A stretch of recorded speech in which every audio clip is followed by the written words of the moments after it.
Welcome to Advice Wednesday. I'm Natalie Lue from Baggage Reclaim, where I help people to live and love with self-esteem. This week, I need to help out Kristen, who is trying to figure out what to do about her workaholic boyfriend, who seems to be quite afraid of her having any needs. She says, I moved in with my workaholic boyfriend 3 hours away from everyone and everything that I knew. I managed for a while by listening to your podcasts and reading your blog and finding self-help books in the form of advice on success and applying everything that I could. So far, things have looked up significantly in the last 8 months. I've made friends, I've made professional connections, all the while maintaining the relationship. While things are going fairly good for me personally, there is still something I can't shake about my relationship. My boyfriend was and is a workaholic, and his passion towards me dropped dramatically after moving in together. Initially moving here, I had not found a job in the area.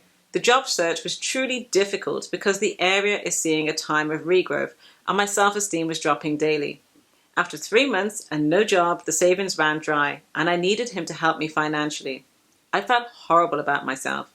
I've been mostly independent since I was 19, and now I'm 26. It was no crazy stretch of funds because I don't have many bills and he is a workaholic with a good income.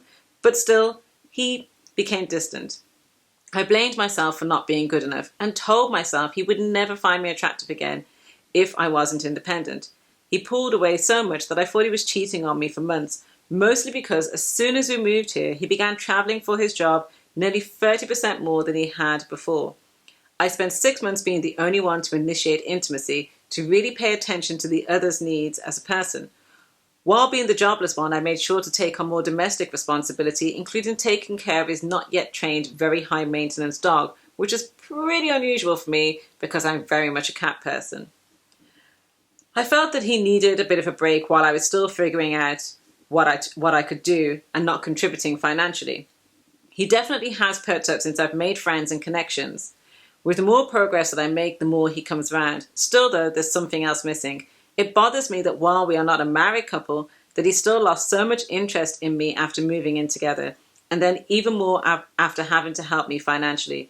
I don't feel like we are back to where we were before moving, but I do feel like we are growing. However, I also feel like I deserved better than what I got in the situation. He really doubted me, stressed over the changes, and pulled away. I think that he felt like I was using him by needing him financially. I was truly lonely and had to step it up all on my own. But what does that really say about him? If I'm this capable on my own, I really expect more from him. He helped me financially, but was not emotionally there with me. Was he actually cheating on me all that time? Was I wrong to ask him to help me financially? Was I emotionally too needy because I was losing self-esteem? I initiated so many conversations and succumbed to prying for explanations. Until I stopped asking, he didn't care for me much. I'm so confused. There are a lot of things going on here. And, most people struggle with one or two things. And when you're really grappling with several things at a time, it can feel pretty confusing because it's hard to figure out, well, what's mine and what's yours. And I think in this situation, what has been confusing is that he clearly has his issues. He's a workaholic. And that means that, yes, he may very well be a hard worker, but he is also doing what he does because, one, he probably derives a lot of his worth from work. And so sort of creating this idea that he's very needed and he has to work an awful lot. So that allows him to feel very purposeful.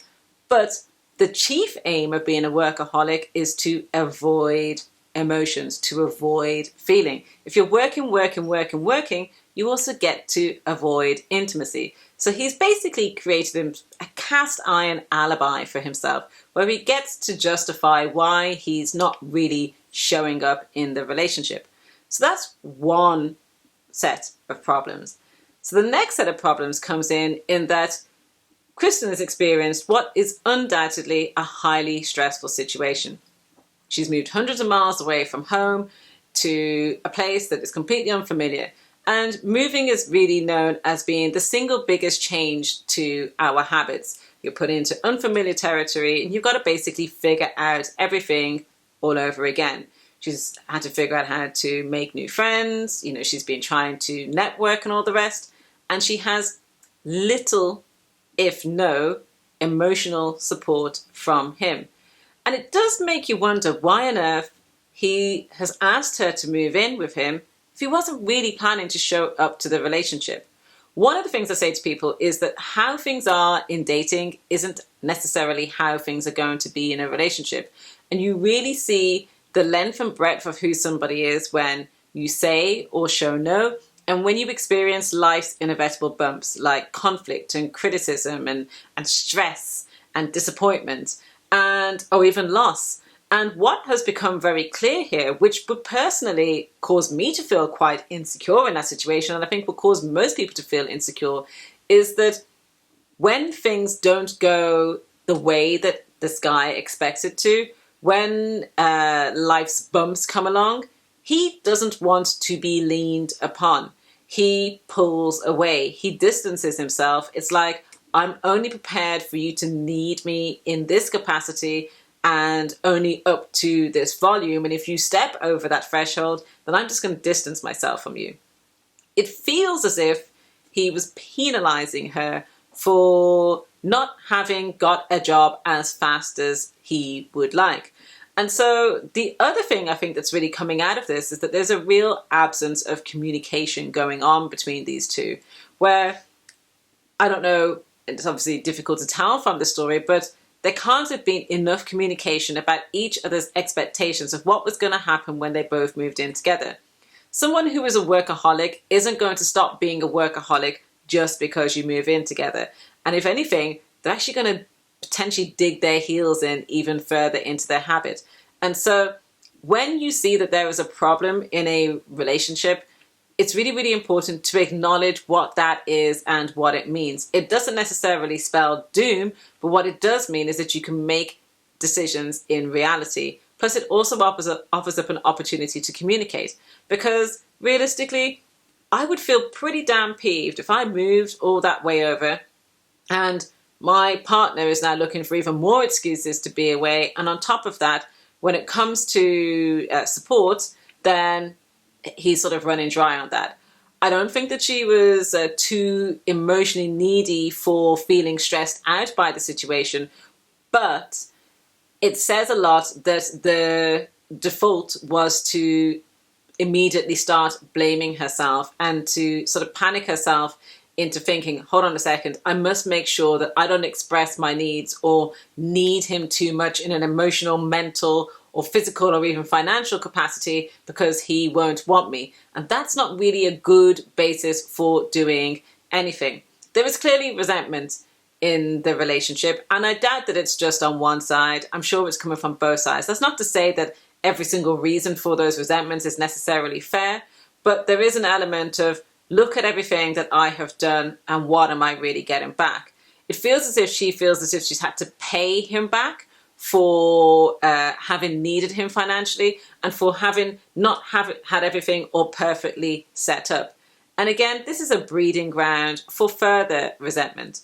And on top of that, what does it really spell for the future if whenever there is some form of stress that he sort of busies himself in work, avoids her, doesn't want to talk about anything? Now, of course, you can't tie somebody to a chair and force them to talk about something, but communication is really, really necessary in a relationship. Each partner really needs to be able to acknowledge and sort of recognize and share in their feelings and also in their opinions. You don't have to share every feeling that's passing through. You don't have to share every thought that's passing through.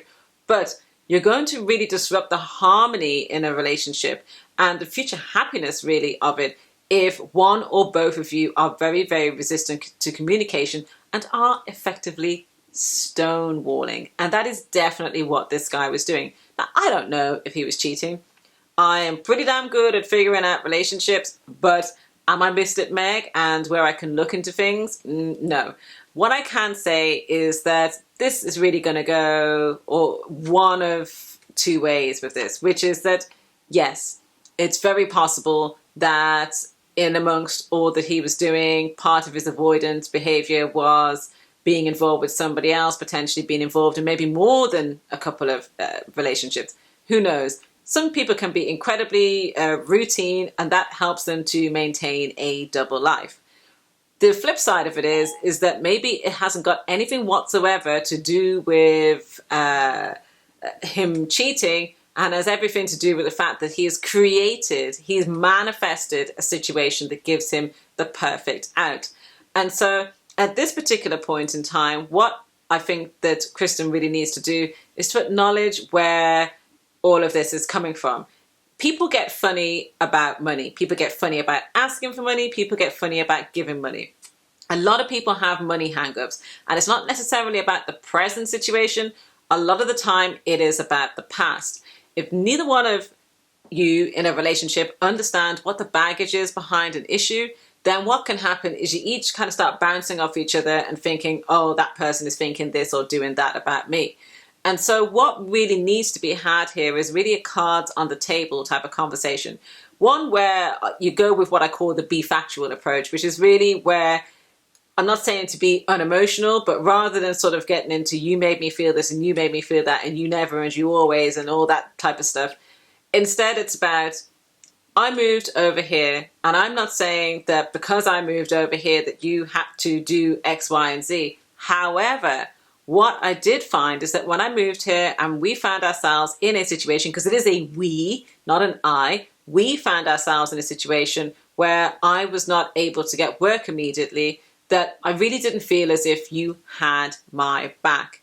Then in that type of situation, you can give 2 or 3. Don't go over the 3 because then it sounds like you're bringing in everything but the kitchen sink. But give 2 or 3 very, very key examples of typical comments or behaviors that really demonstrate the point that is trying to be made.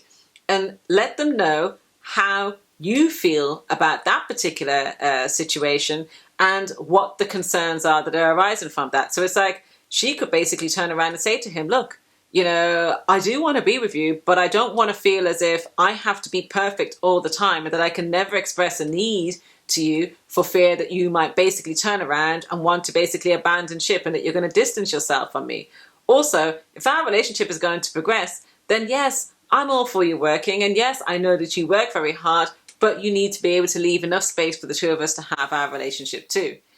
Kristen can also look into, is she going out with somebody who is actually very similar to a parent or caregiver or someone else significant in her life?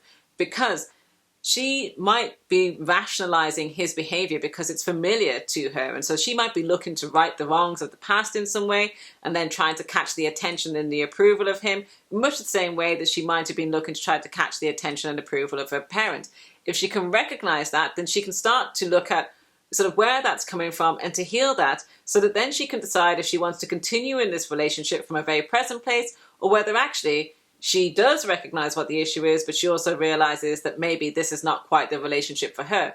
Because, every relationship has needs and it can't be all on one person's terms. And I really hope that Kristen can, bounce on from the experience that she's had. She knows that not only can she survive, but also that she can thrive as well.